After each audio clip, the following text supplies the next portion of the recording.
Tumatakbo si Elizabeth papunta sa Borhat at tinatawag si Meliades. Nang biglang dumilim ang paligid, nakita niya si Meliades na nakikipaglaban sa mga di makilalang nilalang. Nagising siya at napagtanto na yon ay panaginip lang. Pinuntahan niya ang kanyang ama na si Haring Bartra at ikinwento niya ang kanyang napanaginipan. Tiniyak niyang ito ay panaginip lang dahil ngayon ay payapa ang kaharian, ngunit napaisip ang hari. Sinabi sa kanya ng hari ang plano nitong pagpaparangal sa 7 deadly sins dahil sa pagliligtas sa kaharian. Pumunta si Elizabeth sa Borhat upang ibalita ang plano ng hari. Lumabas si Meliades upang ipakita ang kanyang bagong damit na bigay ni Elizabeth, gayon din si Gauthar. Dumating din si King upang tignan ang nangyayari at nakita ni Hawk ang kanyang bagong helmet, na sinabing bigay ng kanyang dating kaibigan. Sinabihan sila ni Diane na lumabas upang makita ang kanyang bagong damit na bigay ni Merlin. Lumabas si Ban at nagalit si Diane na hindi nito suot ang bigay nilang damit ni King sa kanya. Sinabihan sila ni Meliades na mag-celebrate ngayong gabi dahil bukas na ang seremonya. Sa oras ng selebrasyon ay hiniling ni Ban kay Meliades na lumabas, sinabi nito ang plano niyang pag-alis sa grupo. Kinabukasan, umalis si Ban nang walang paalam, ngunit nakita siya ni King at tinanong kung saan ito pupunta. Sinabi nitong pupunta siya sa Fairy Forest. Kinalaunan, si Meliades at ang ibang miyembro ng Deadly Sins ay umattend sa seremonya. Nandoon din sina Grimoire, Hilthunder at Hauser, at nagtataka ang mga tao kung bakit nandoon sila. Bago ibigay ni Haring Bartra ang mga medal ay sinabi ni Meliades sa mga tao na kung may gusto silang sabihin ay sabihin nila ito ng harapan. Biglang lumabas ang tatlo sa miyembro ng Pleiades of the Azure Sky upang kumprontahin si Meliades. Sinabi ng mga ito na ipakita ng Deadly Sins ang kanilang kakayahan upang maniwala sila na karapat-dapat ang mga ito sa medalya. Ibinigay ni Haring Bartra ang kanyang permiso sa labanan. Unang lalaban ay si Dog Edo at sinabi ni Hawks ang mga status nito. Napansin ni Gauthar ang bagong hikaw ni Hawk, sinabi ni Merlin na galing ito sa kanya at meron itong kakayahan upang makita ni Hawk ang mga power level ng kahit sino. Nagsimulang sumuntok si Dog Edo ngunit naiiwasan itong lahat ni Meliades. Sinubukan ni Dog Edo na busitin siya sa pamamagitan ng pagbanggit kay Hendrickson at Dreyfus. Ngunit nagawa pa rin ni Meliades na baliin ang lahat ng mga daliri ni Dog Edo, bago siya tuluyang talunin. Tinanong ni Meliades kung sino ang susunod, ngunit sinabi ni Deathpierce na sapat na ang kanyang ipinakita upang mapabago ang isip nila. Ang grupo ng 7 Deadly Sins ay tinanggap ang mga medal. Sa nakaraan ay pinakita si Haring Bartra na pinaghahanda ang grupo sa 10 anino na magbabante sa timog ng kaharian ng Camelot. Napagtanto ni Elizabeth na ito ay tulad ng sa kanyang panaginip ngunit naniniwala na siya ay labis lang na nag-iniisip. Tinanong ni Diane kung ano ang problema at tinanong siya ni Elizabeth kung alam niya kung bakit umalis si Ban at King. Sinabi ni Diane na hindi niya alam at walang sinabi si Meliades. Sa ibang lugar, tinanong ni King si Ban kung bakit ito pupunta sa Fairy King Forest, ngunit sinabi ni Ban na wala siyang pakialam. Kinalaunan, habang naglalakad ang grupo ay nakasalubong nila si Grimoire, Hilthunder at Hauser. Hindi pa rin makapaniwala si Grimoire na pinatay ni Dreyfus ang mga miyembro ng Donror. Naniniwala siya na ito ay isang pagkakamali at siya ay pinatay. Gustong paniwalaan ni Hauser iyon pero hindi niya magawa, sinabi ni Merlin sa kanila na alamin ito para sa kanilang sarili. Pagkatapos nilang umalis, sumang-ayon si Hauser na dapat nilang subukan at hanapin ang katotohanan. Sinabi ni Hilthunder na maaari silang magsimula sa pamamagitan ng pagtingin sa silid ni Dreyfus. Habang naglalakad at nag-uusap si Diane at Meliades, biglang yumanig ang lupa. Napagtanto ni Meliades na nakabalik na sila. Nagising si Hendrickson at nakita niya si Dreyfus na nakatayo sa tabi niya, sinabi sa kanya ni Dreyfus na kumpleto na ang seremonya. Sinabi sa kanya ng nilalang sa loob ni Dreyfus na hahayaan niya itong mabuhay dahil iyon ang gusto ni Dreyfus na gawin niya. Natarante si Hendrickson at sinabi sa kanya ni Dreyfus na 3,000 taon na ang nakalipas at sa wakas ay nakabalik na sila. Sinabi ni Zeldris kay Hendrickson na umaasa siyang buhay pa si Meliades at magkikita sila sa lalong madaling panahon.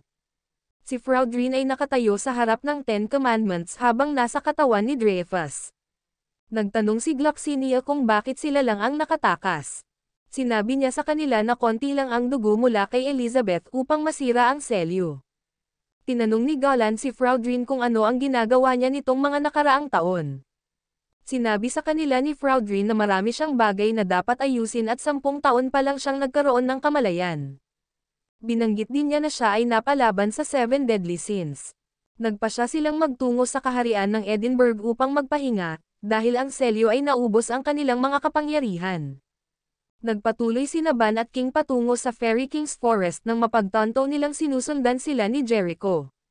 Biglang lumitaw ang fog at si Jericho ay nagmamadaling umakyat at hinawakan ang braso ni Ban. Pagkawala ng fog ay lumitaw ang Fairy King's Forest dahil muli itong tumubo at nabuhay. Natuwa ang ilang fairy dahil bumalik na ang kanilang hari. Ngunit napagtanto nila na si King iyon kaya nagalit sila dahil pakiramdam nila ay iniwan sila nito ng mahabang panahon. Umalis ang mga fairy ngunit ang isa ay sinabi kay King kung paano ipinagkatiwala ni Elaine kay Ban ang binhi ng Great Tree. Na naging dahilan upang mabuhay muli ang kagubatan dahil kay Ban. Sinabi ni Ban na hindi ito malaking bagay at binati siya ng mga fairy bilang dakilang hari. Sila ay patuloy na naglakad patungo sa libingan ni Elaine kung saan siya nakahiga sa gitna ng isang kama ng mga bulaklak. Lumipad palayo si King at si Ban ay binuhat si Elaine at sinabi sa kanya na hahanap siya ng paraan para mabuhay siya. Nag-alok ang ibang mga fairy na tumulong at sinabi ni Ban na makakatulong sila sa pamamagitan ng pagtigil sa pagtawag sa kanya ng hari. Sinabi nito na ang kanilang tunay na hari ay walang iba kundi si King, ngunit ayaw tanggapin ito ng mga fairy. Pinuntahan ni na Elizabeth at Margaret si Veronica na nagpapalong kina Greymoor, Hillthunder at Hauser. Sila ay aalis para maghanap ng ebidensyang magpapatunay na ang Dreyfus na nanakit kay Elizabeth ay isang impostor. Kinalaunan, pumunta si Elizabeth sa Borhat at tinanong si Meliades kung siya ay maglalakbay. Sinabi niya na oo at sinabi ni Elizabeth na kukunin niya ang mga gamit niya para sumama, ngunit sinabi sa kanya ni Meliades na hindi na kailangan. Sinabi ni Elizabeth na kakaiba ang kanyang kinikilos, pagkatapos ay itinaas ni Meliades ang kanyang palda. Kinalaunan ay pumunta si Elizabeth para kausapin si Diane tungkol kay Meliades. Binanggit niya ang kakaibang mga kinikilos ni Meliades ngunit tinanong siya ni Diane kung mahal niya ito. Sinabi ni Elizabeth na oo ngunit hindi niya masabi sa kanya. Tinanong ni Elizabeth kung ano ang problema, sinabi sa kanya ni Diane na naalala na niya ang nangyari. Ngunit hindi siya nagkaroon ng pagkakataong sabihin kay King ang kanyang nararamdaman. Samantala, si King ay gumagala sa kagubatan na masama ang loob dahil wala siyang lakas ng loob na makita si Elaine. Ang iba pang mga fairy ay nagsimulang batuhin siya ngunit pinahinto sila ni Oslo sa pamamagitan ng malakas na pag-ungol. Naniniwala si King na tama sila dahil tinalikuran niya sila para iligtas ang mga taong pinapahalagahan niya. Nagsimula siyang umiyak at isinuot ang helmet ni Helbram nang biglang nakita niya si Helbram sa kanyang harapan. Sinabi sa kanya nito na ang kanyang espiritu ngayon ay naninirahan sa loob ng helmet. Sinabi rin nito sa kanya na sinabihan siya ni Elaine na manatili at protektahan ni King si Ban. Dumaan sila Ban at sinabi niya kay King na aalis siya sa kagubatan upang maghanap ng paraan para maibalik si Elaine. Sinabi sa kanya ni Jericho na sasama siya sa kanya dahil utang niya ang kanyang buhay sa kanya. Sinundan siya ni King ngunit sinabihan siya ni Ban na bumalik dahil may naghihintay sa kanya. Hindi naniniwala si King sa kanya ngunit ikinwento ni Ban ang sinabi ni Diane nang si King ay paalis. Sa ibang lugar, sinabi ni Diane kay Elizabeth na sasabihin niya kay King na gusto niya ito. Sinabihan ni Diane si Elizabeth na sabihin na kay Meliades ang kanyang nararamdaman. Samantala, si Gauther ay kumukuha ng mga tabletes mula kay Merlin ngunit pagkalabas ay hindi niya ito ininom. Sinabi sa kanya ni Meliades na aalis sila bukas o sa makalawang ngunit sinabi ni Gauther na hindi siya sasama at umalis upang makipagkita kay Gila.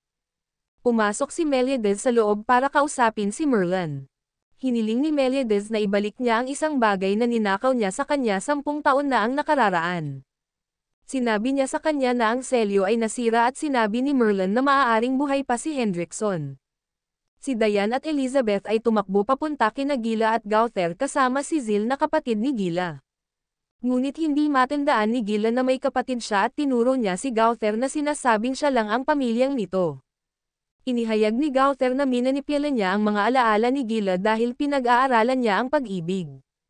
Sinabi sa kanya ni Dayan na hindi niya maaaring palitan ang mga alaala ni Gila tungkol sa kanyang kapatid. Sinabi ni Dayan kay Elizabeth na puntahan si Meliades at Merlin ngunit sinubukan siyang pigilan ni Gauther. Gumamit si Gauther ng spell para patumbahin ang sinumang taong mahihina. Naniniwala si Gauther na ang mga alaala ay impormasyon lamang na madaling matanggal at mapalitan ngunit sinabi sa kanya ni Dayan na hindi. Umatake si Gauther ngunit pinigilan siya ni Dayan gamit ang patusok mula sa lupa.